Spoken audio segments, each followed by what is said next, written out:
So if there's an opportunity and someone says why, I say, why the hell not? Why not? Just come up with the plan and then execute it and put your all into it.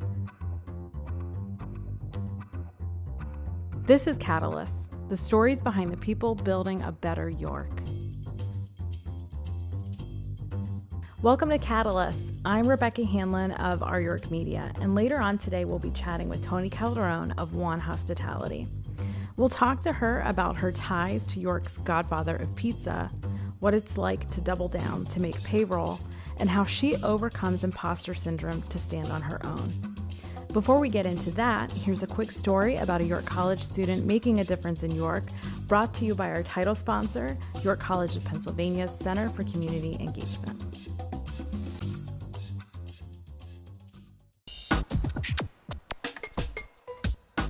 There is no project as exciting as the revitalization of the Yorktown Hotel. The future home of the Hilton Tapestry Collection, this icon of downtown York packs the potential to thrust York into the future as a hub for life's most celebrated moments. The project brings on some of York's brightest through a partnership with York College of Pennsylvania. Andrew Fair was one of 3 hospitality management students to jump into the project. They not only had a chance to learn from the professionals leading the charge, but to play their own role in bringing the Yorktown Hotel back to life. Andrew, what's been one of the most exciting parts of this project for you? Just overall, being a part of the project is a huge honor. Being able to work with the likes of the YCIDA and the YCEA has been really important to us, not only because we go to York College here, but because we are going to school for hospitality, at least for the few of us. And our big passion is to make these connections with these companies and to be able to actually get engaged and involved with these companies. So I think it's really exciting to be able to sit in on those meetings and hear from the likes of Jack Kay and Kim Hoagman and all of the managers and architects from the YCIDA and hear really what they're doing, how the project's going along, what phases they have, and what they plan for the future. Awesome. Not many college students have the chance to be part of a project that impacts an entire community like this one does. So what are you most proud of when it comes to your contributions to the Yorktown? I'm just proud that as a York College student at the young age of 20 that I'm able to make some involvement there that will last forever, because once the Yorktown is finished being revitalized, it's going to be there forever. It's not just, a 1, 2, 3, or 4 year thing like my college program is for 4 years, but it's a lasting impact that in 20 years when I take my kids into that hotel, it could be like I had a contribution in bringing this hotel back to life and revitalizing this for the York community. Andrew, thank you for taking the time to talk to us about the Yorktown Hotel project today. We can't wait to see the doors reopen and know that you played a part in bringing that back to life.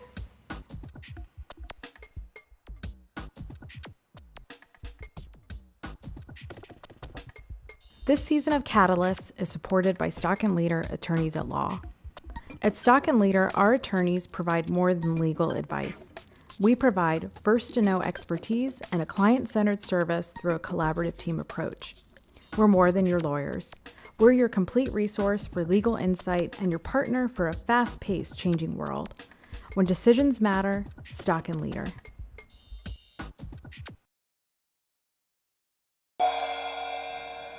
And now it's time to meet our catalyst. So we're here today with Toni Calderone, the president and CEO of O.N.E Hospitality Group, the epicenter of a lot of cool things that have popped up in New York the past several years. We're talking about Toni's Restaurant, Taste Test, the King George, Herb and Herd, retail location at Central Market, and then your catering division, and an all-new Rigatoni food truck. I think I got everything there, right? Okay. Sounds about right. So you grew up in a pizza shop. Mm-hmm. You worked your first real job at McDonald's. You were the youngest person to be hired at Buco di Beppo, Italian restaurant chain, where you made an impression on the CEO. You went on to work at Darden's Season 52 concept, came back to York, and started building this restaurant empire. Yet you claim you never wanted to own a restaurant. True story. After all this list of experience and things that you worked in, that you never really wanted to do that. So talk to us about how that even came to be. Yeah, absolutely. Well, thanks for the introduction. It's always whoa, I do all that. We want to hear get it up front. Here's what you need to know. Yeah. So in order to execute all those things, I didn't want a restaurant. That's a true story. I grew up in the restaurant industry where my family was always working. So I was like, no, I'm not going to do that. I'm going to grow up and be a school teacher, and I'm going to be at home with my kids at 5 o'clock making dinner and putting them to bed, because that's something I never had. Yeah. And, you know, it's not what happened. It's not where my destiny led me. So growing up in Alberta, my earliest memories were my son's 5 and I was younger than him, in the restaurant every night that I could be, in the bar with my parents. And it was the Alberta's back room right off of Queen Street. And I was like 5 years old, remember talking to customers, and there was a hole in the vestibule when you would walk in the wall, and I'd like poke my head out and welcome people to Alberto's. And my grandmother would put me up on the tables, and I'd like pretend to take orders. So it's literally embedded in me. And then we moved down to Florida when my grandfather retired, and I wanted to go figure out how corporate America did it. So I was 15 years old, found out that they hired at 15 at McDonald's, and I signed up, got the job, and learned how they did it. And you know, I had goals for myself. I never just did something. I always had a goal, and you know, it's embedded in you from a young age. So I wanted to get on the back drive-through window, and I worked my way up to that, and just felt what it was like to accomplish a goal. And when I was 16, I would go into our family's favorite restaurant, Buca di Beppo. It wasn't ours, but it was an Italian restaurant. Mm-hmm. And we loved going there, and I really wanted to be a hostess, because they would take you through these tours and explain this cool concept to you.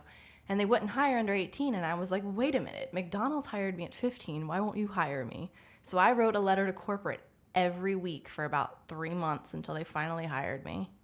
And the manager calls me up, and he's like, look, I don't know what you did, but you've got to come in for an interview. And I changed the rules, and they hired me. And then a couple months later, when I was working there, the CEO of the brand came down from Milwaukee, and he's like, send that hostess in. He was sitting in the bar room, and it was like a mafia scene. He's like in the corner, and he asked for me to come over, and he's like, sit down. And I was like, what? He goes, you realize that your tenacity changed the rules of how my company works? And I was like, uh-huh. I was terrified. And he's like, no, that's a good thing. Yeah. Don't ever lose that tenacity. And that kind of set with me. And was like, all right, I could do it. I changed the rules. I'm here. And then, you know, carried on with me throughout my career. I did it again at Darden. Seasons 52 was a brand new concept in Altamont Springs, Florida, and they wouldn't hire under 21. And I got hired at 20 because I was like, I'll be 21, but you're going to want me to work with you because I do great work. Yeah. And it's just that knowing who you are and what you can offer and what you bring to the table, and then having great mentorship while I was growing up to really help me cultivate that. It led me back to York. So I met Toni through the family. And when I moved up here, I moved into, you know, downtown York and realized that a wine bar was needed. And I kind of cultivated the vision there for a vintage wine bar. So how old were you when you came back to York? I was about 23. Okay. 23. So I had grown up down in Orlando and then came back up here and just saw it as a blank slate to be able to really come up with ideas. Explain to us a little bit, you know, you ended up moving into Kodo when it was brand spanking new. Yeah, they weren't even done the construction yet, and I was in there like, where can I live? Which apartment unit's going to be mine? Yeah, I was really intrigued with what they were doing downtown. Yeah. Mm-hmm. What gave you the idea when you're looking at downtown at that time that what this place needs is a wine bar? Right. So when I first came back up here, 23 was 11 years ago. There wasn't anything really. It was Harp and Fiddle, and there was Left Bank, and then obviously White Rose has been around for 80 years, and that was it. I think it was Fisher's, and that went out of business. So I was like, we need something. We need a wine bar. And Bill Schwartz at the time was giving walkthroughs, and he's like, open one. And I was like, all right, I'll do that. So that just became a vision and an execution plan, just like I was tenacious enough to do things prior to that experience. I just said, all right, I'm going to make my mind up and do it. That's it. And that's what happened. I made my mind up and kind of went around the block trying to find the right location for it. I went through, every single open storefront downtown I've been in 1 or 2 times, and just started really cultivating the business plan and the model of what it was going to be. And then the home was going to land at 2 West. So I don't know if everybody has seen for years now the future home of Vintage Wine Bar and Oak Room Cigar Lounge. But that was something that never came to fruition. And it was a defeat. We went after the economic redevelopment liquor license, which at the time Kevin Schreiber was the redevelopment authority, acting as the redevelopment authority, and was just really a friend and a mentor through the whole process. Yeah. So it literally was developing relationships. It took me about 6 years to get open, but in those 6 years, I was developing relationships and finding the need and then developing the want. Yeah. So I was really getting to know my community is what was happening. And going after that economic redevelopment license, which is a unique liquor license to this community, to the state actually. And we broke a lot of ground with that, with there being a 50-50 split now ratio between food sales and liquor sales, because Kevin went on to become the state rep, and he took that under his wing and made it a law that it changed in order to be able to give others the chance of getting that license. It just didn't happen in New York because we were already over compensated in liquor license for the county. But it led us to developing more relationships and getting more interest from the community as to what we were trying to accomplish for York City. So we got on the cover of the paper several times for this feat. We've gotten a lot of, followers. We had a Facebook page up and open before we were even open, just to hear our story and what was happening from it. And it was an adventure, but the tenacity that we had to never give up on a vision led us to where we ended up with two Tonys. Why didn't Vintage work? Vintage didn't work out because we were undercapitalized. When I wrote my first business plan, I had no idea what the heck I was doing. And you put it on paper, but executing it is a whole different game. Getting financed in the hospitality world, there is no money at banks. There's creative ways of going about it, but if you're not in business for at least 3 years, you're not being looked at from a financial institution. It's no longer what it used to be. My grandfather came over here from Sicily, and he moved to York City, and he was the first of the literal boatloads coming in to the country, and then finding a home in York County. And mostly in the city. There's a lot of Catholicesi out there that my grandfather's responsible for a lot of them to sponsor them and getting them into the nation.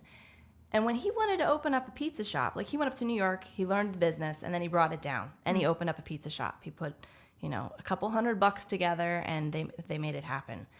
And it's just not that way anymore. It's hundreds of thousands of dollars. Liquor licenses are hundreds of thousands of dollars. And then, your startup costs on top of it. So at 23, 24 years old, unless my family is not going to put up their entire life's work on my dreams now, that's not how it goes. Mm-hmm. So it was just trying to figure out how to get it done. And unfortunately, that was just too big of a project to take on for our first one. Sure.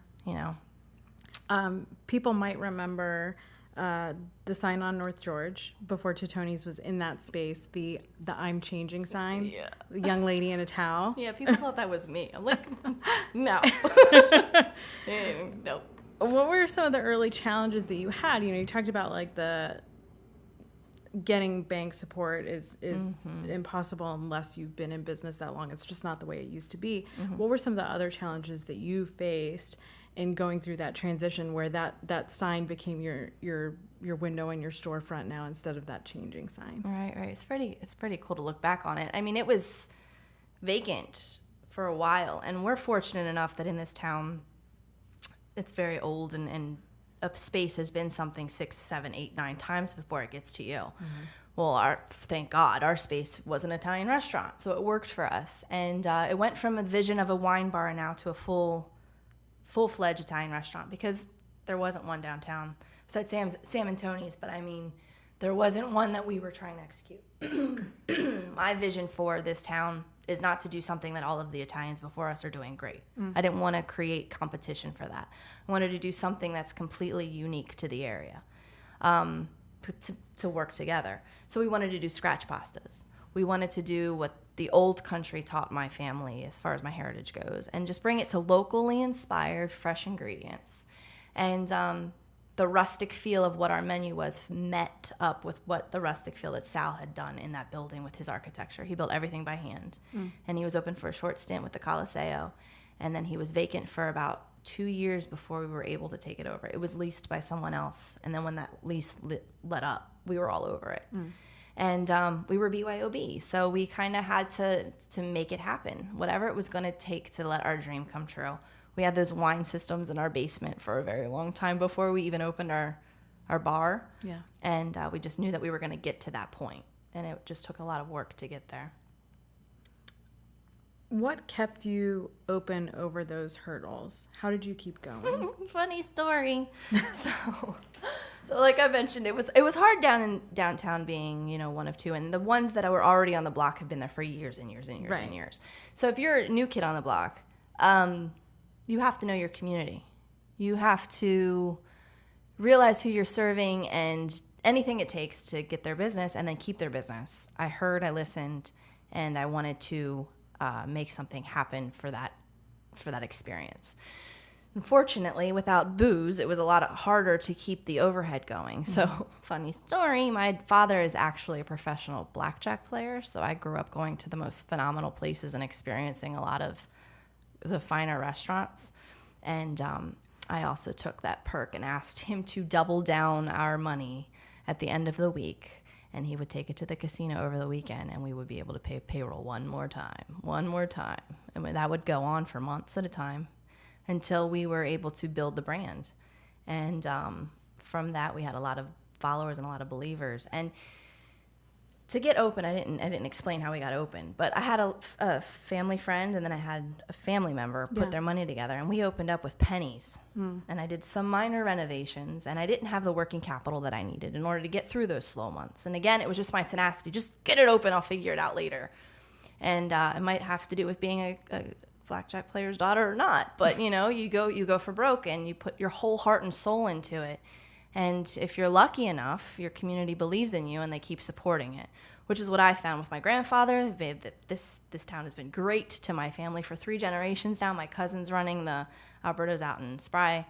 And I mean, people come into your restaurant and they tell you how they know your family. That wasn't always going to be my MO into that restaurant. Like, hey, I'm Alberto's granddaughter. But as soon as I moved up here and people were like, oh my God, you're Alberto's granddaughter, it kind of became my driving force that I owed it now. It wasn't just my dream anymore. It's kind of like I owed it to this town to put my roots in here deep, and now my son's going to grow up in it, which will be 4th generation.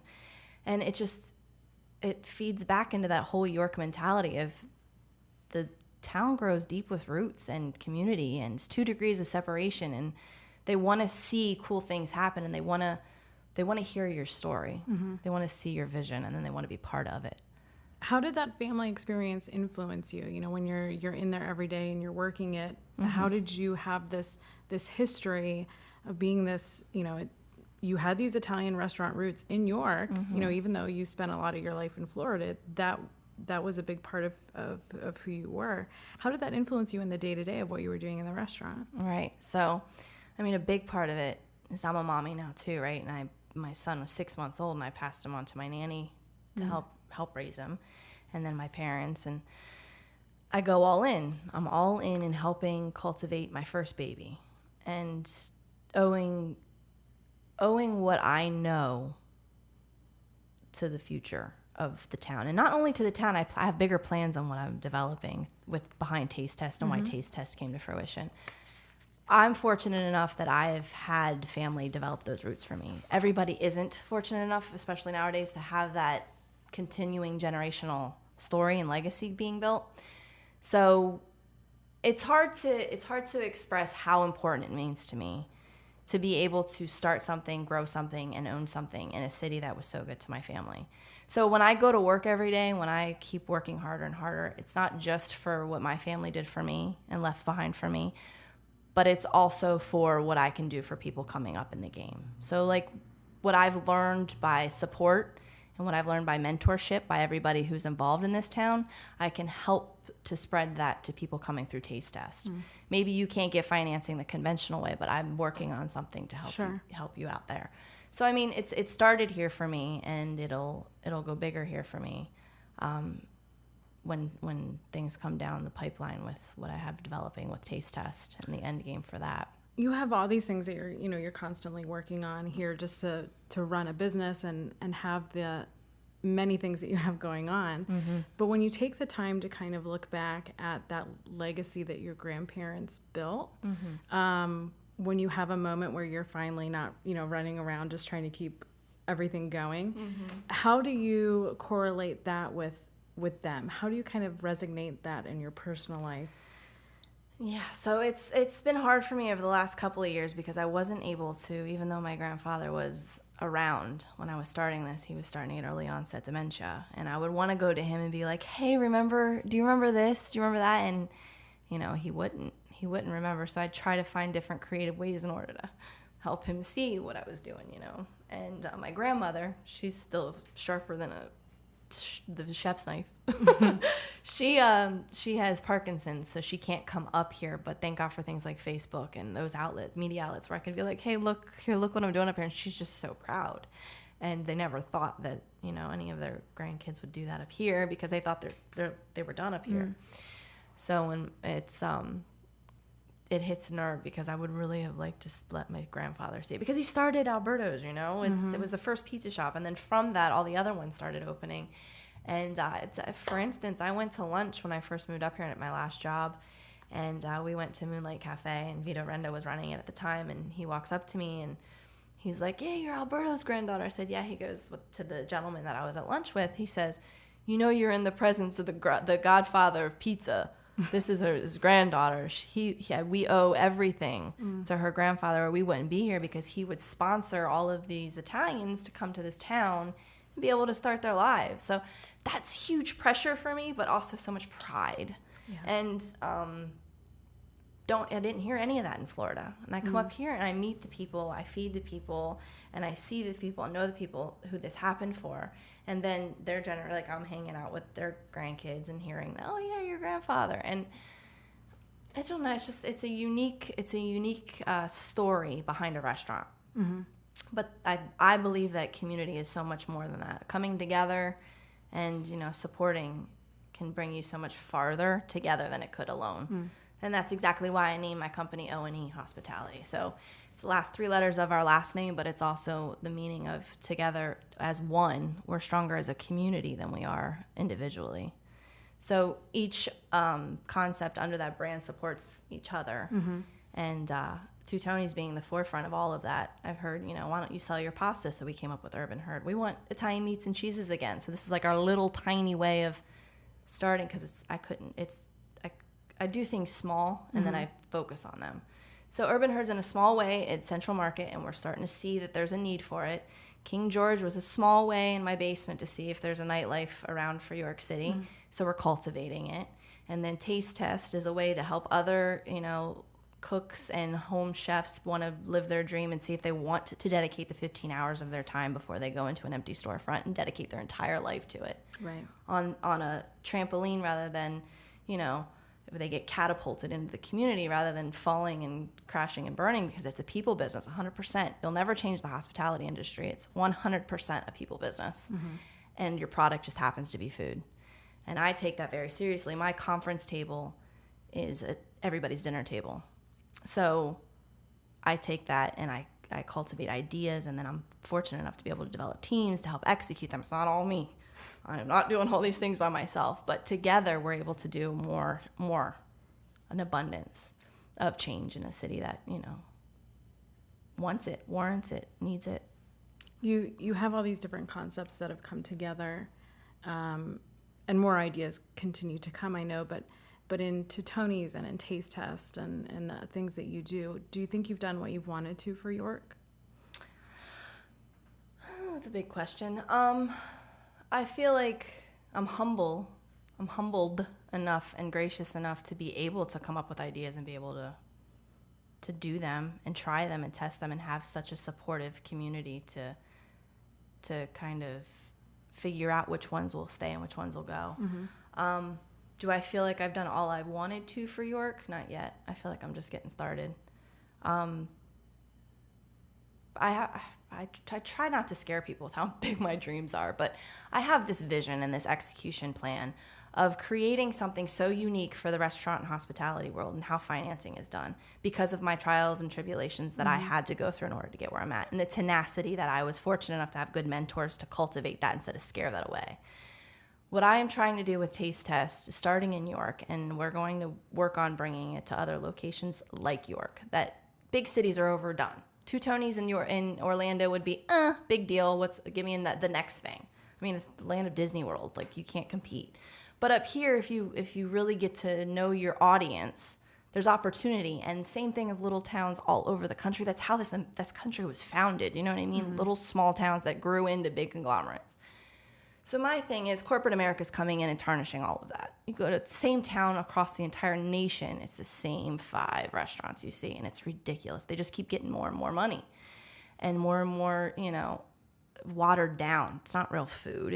And I don't mean any offense to anything, but, I was born and raised in the industry, and then I see what happened with produce, my father being a produce broker for 25 years, and it's even a simple tomato's not even the same anymore. So we owe it to the community in which we're in to find the local grower, shake his hand, sell his product, keep his kids in soccer practice. It's that easy. And we're losing that because everybody's getting greedy. And I mean, it's smart, but I'm calling it as I see it. And I have an opportunity to do something with the small piece of the world that I own. And that's Taste Test and Two Tonys. So people who come through will have an opportunity to share their story. And then the community comes together and supports that story. So $200,000 is a lot of money to a bank. A bank will say no. What do you have to collateralize against it?